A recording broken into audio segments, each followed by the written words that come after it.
बालाजी। महाराज जी, मैं एक सरकारी कर्मचारी हूँ दिल्ली में। वहाँ मेरे पास कुछ कर्मचारी काम करते हैं। कई बार प्रेशर में तेज वेग से बोला जाता है। महाराज जी, ऐसे में कैसे अपने आप को कंट्रोल करें उस समय? नहीं, बोलना कोई अपराध थोड़ी है।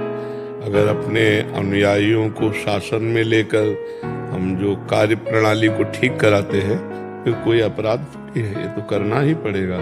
जैसे अपने बच्चे हैं तो उनको हमें कभी थप्पड़ भी मारना पड़ेगा, कभी शासन भी करना पड़ेगा।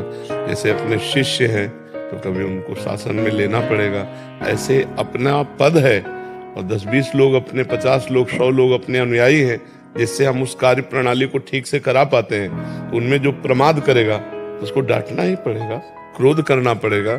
ज्यादा प्रमाद करे तो उसके खिलाफ कार्रवाई भी करनी पड़ेगी। तो ये कोई अपराध नहीं है। इसमें कोई ये नहीं कि गुस्सा आ जाता है या मैं आवेश में बोल देती हूँ। नहीं, ये करना ही चाहिए और करना ही पड़ेगा।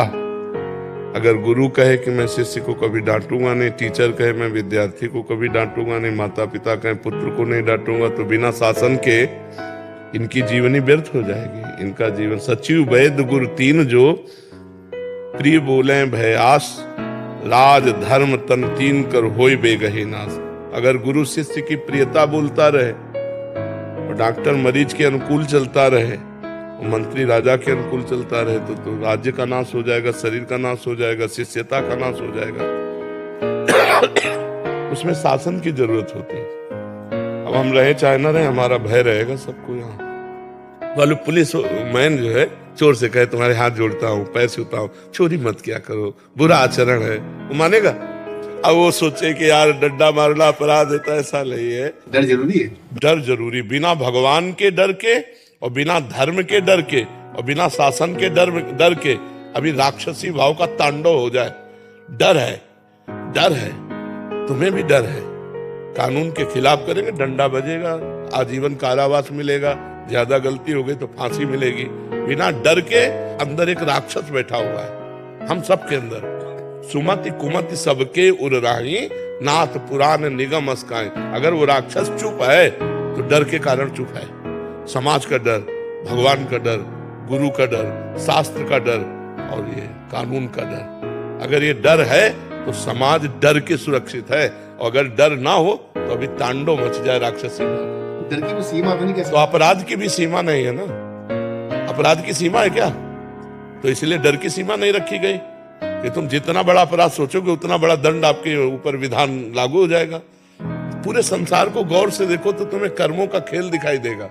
अगर इस संसार को भागवतिक चश्मे से देखो तो आपको कर्मों का एक खेल दिखाई देगा। जो जैसा कर्म कर रहा है वैसा भोग रहा है। अगर डर भगवान का ना हो, किसी को भगवान का डर नहीं है, तो यहाँ डंडे का डर है, पुलिस का डर है। अगर डर ना हो तो समाज कंट्रोल में ही ना रहे। जहां डर नहीं है वहां आप देख लीजिए, पत्नी को पति से डर नहीं, पति को पत्नी से डर नहीं, तो देख लो दोनों का चरित्र नहीं।